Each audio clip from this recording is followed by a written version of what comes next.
여러분 반갑습니다. 어제 광주에 이어 오늘 이곳 전남에서 다시 만나게 되어 더욱 기쁩니다. 올해는 특별히 한반도 평화 공동사업 추진위를 구성하고 노무현재단 한반도 평화포럼 포럼 사이제가 전라남도 광주광역시 경기도와 함께 9.19 평양 공동선언 6주년 기념 행사를 함께 준비해 주셨습니다. 노고에 감사드립니다. 특히 민주주의와 평화의 설기 광주와 전남에서 한반도 평화를 향한 마음을 하나로 모아주신 김명복 지사님, 강기정 시장님, 그리고 전남도민과 광주시민 여러분께 각별한 감사의 말씀을 드립니다. 지난 해에 이어 올해에도 기념 행사를 후원해 주신 에버트 재단에도 다시 한번 감사드립니다. 올해 기념 행사에는 국내외 종교 시민사회단체들로 구성된 한반도 평화행동도 함께하고 있습니다. 평화를 향한 국민들의 열망을 확산하는 데 큰 힘이 될 것입니다. 오늘 환영사를 해주신 김희중 대주교님과 영상 축사를 보내주신 브래드 셔먼 미하원 의원께도 깊은 존경과 감사 인사를 드립니다. 한반도 평화를 위한 대주교님의 기도와 헌신은 우리에게 많은 가르침과 용기를 주고 있습니다. 브래드 셔먼 의원은 미 하원의 한반도 평화법안 제출에 앞장서 지금까지 하원 의원 46명의 법안 지지 서명을 이끌어내 우리에게 큰 각성을 주고 있습니다. 6년 전 나는 김정은 국방위원장과 함께 역사적인 평양 공동선언을 했습니다. 더 이상 한반도에 전쟁의 위험은 없을 것이라는 선언을 했습니다. 그리고 첫 단계 실천 방안으로 9.19 군사합의를 체결했습니다. 서해 오도와 군사 분계선 일대에서 적대 핵을 종식하고 우발적 충돌의 위험을 원천적으로 없애기 위한 매우 구체적이며 실효적인 방안을 담은 합의였습니다. 9.19 군사합의는 하노이 노딜로 한반도 평화프로세스가 중단되고 남북 관계가 단절되는 과정 속에서도 한반도의 군사적 상황을 안정적으로 관리하는 평화의 안정적 역할을 충실히 했습니다. 그러나 현 정부 들어 9.19 군사합의는 합의되어 한반도는 언제 군사적 충돌이 일어날지 모르는 위태로운 상황이 되었습니다. 북한의 미사일 도발은 갈수록 심해지고 남북 간의 말폭탄은 더욱 거칠어지고 있습니다. 남북 간은 이제 오물풍선과 대북 확성기 방송 같은 비군사적 형태의 충돌을 시작했습니다. 당장 중단하지 않으면 어느 순간 군사적 충돌로 번질 수도 있는 위험천만한 일입니다. 북한은 이제 남북한 관계를 적대적 두 국가로 규정했습니다. 매우 우려스럽습니다. 평화 통일이라는 결의의 영혼에 역행하는 반민족적 처사라 하지 않을 수 없습니다. 정부의 대응은 상황을 더욱 악화시키고 있습니다. 힘에 의한 평화만을 외치며 대화를 포기하고 자유의 국기를 주장하며 사실상 흡수통일 의지를 기력함으로써 북한과의 신뢰 구축과 대화를 위해 흡수통일 의지가 없음을 거듭 표명해왔던 역대 정부의 노력을 물거품으로 만들었습니다.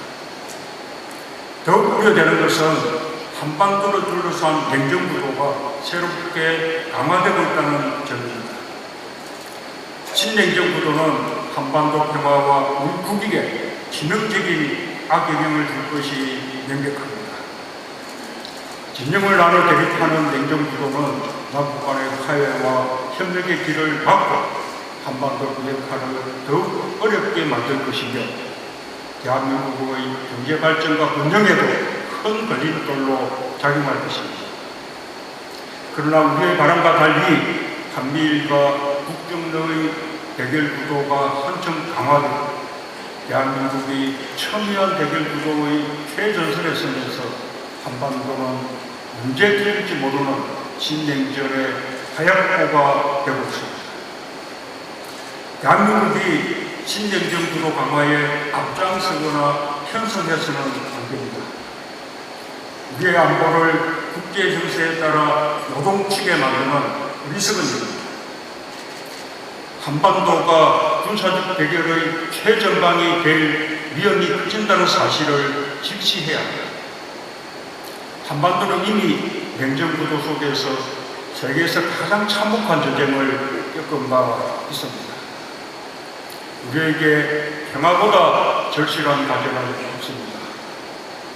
한반도에서는 세계 어느 지역보다 평화의 가치를 최우선에 둬야 합니다. 텐종 외교를 탈피하고 국익을 앞세우는 균형 외교로 스스로 평화의 길을 찾고 더 나아가 평화의 중재자가 되어야 합니다. 남북관계가 최악의 상태로 파탄난 현실을 보며 남북관계의 미래를 비관하는 사람들이 많습니다.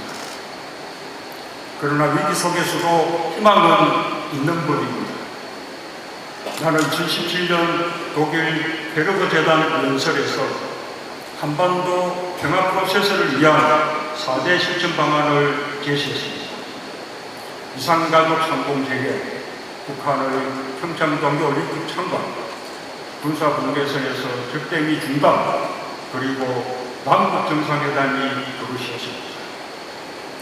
그때도 북한의 핵과 미사일 도발과 북미 간의 험악한 말폭탄으로 한반도의 긴장이 극도로 고조되었고 전쟁의 먹구름이 가득했습니다. 모두가 미래를 비관하고 있을 때 난 평화에 대한 확고한 신념과 의지를 가지고 기회를 기다리며 평화 프로세스를 착실히 준비하고 실천했습니다.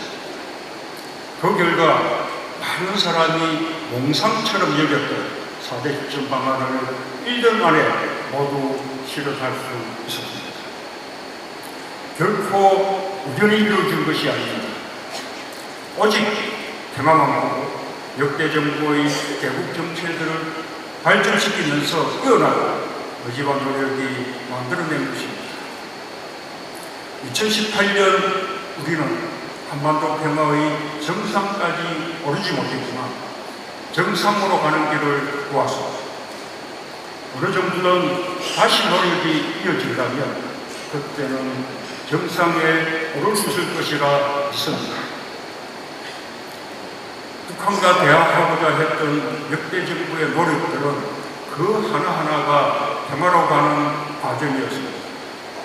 그 과정이 때로는 지금처럼 끊어지기도 하지만 그러나 우리가 한반도 평화를 향한 의지와 노력을 끊지 않는다면 반드시 다시 이어질 것입니다.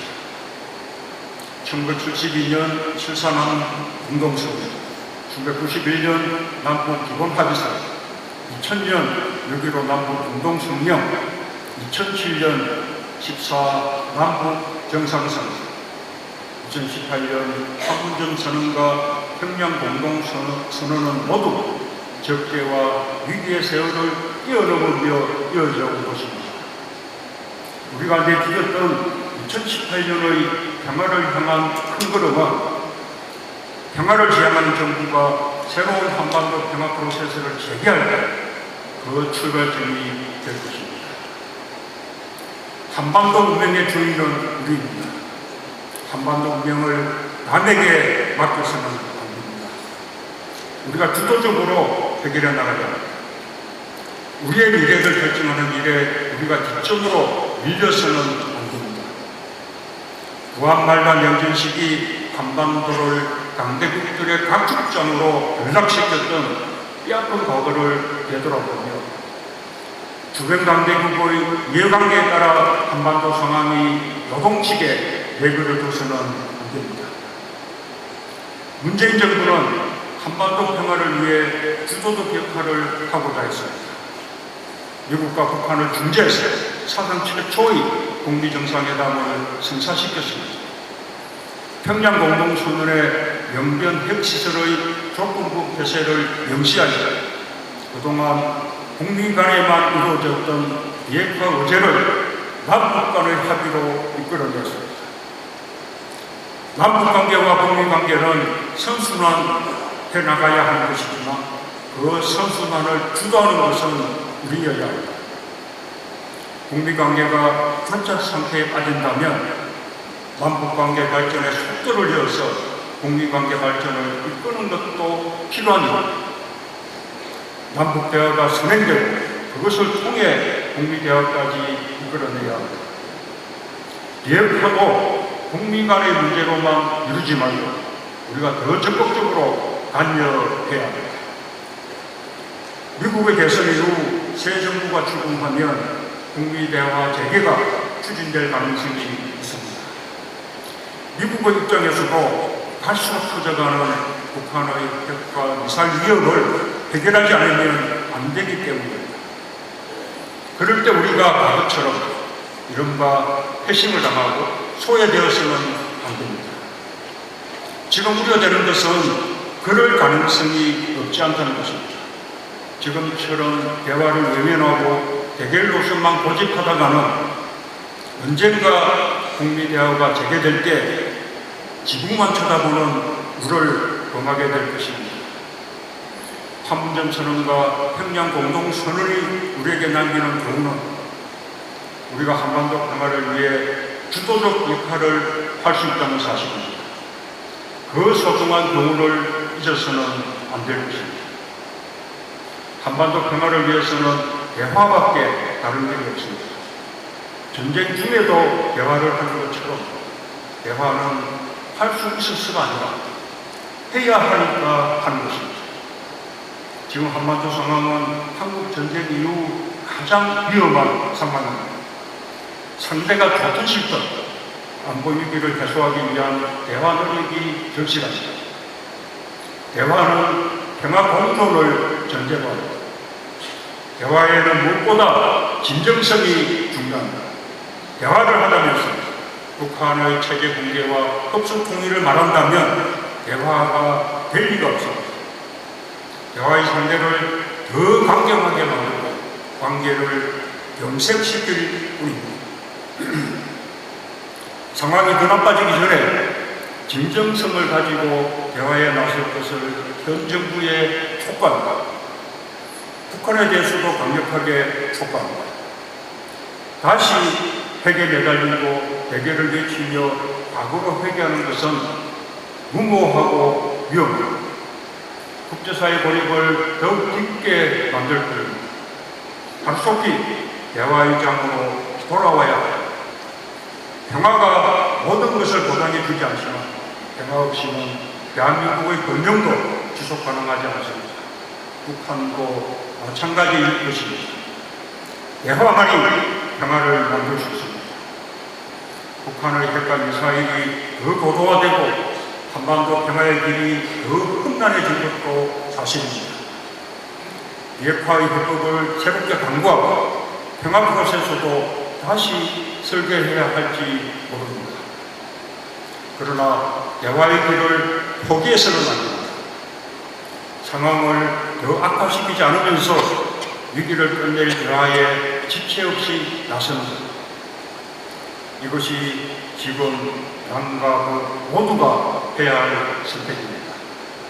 감사합니다.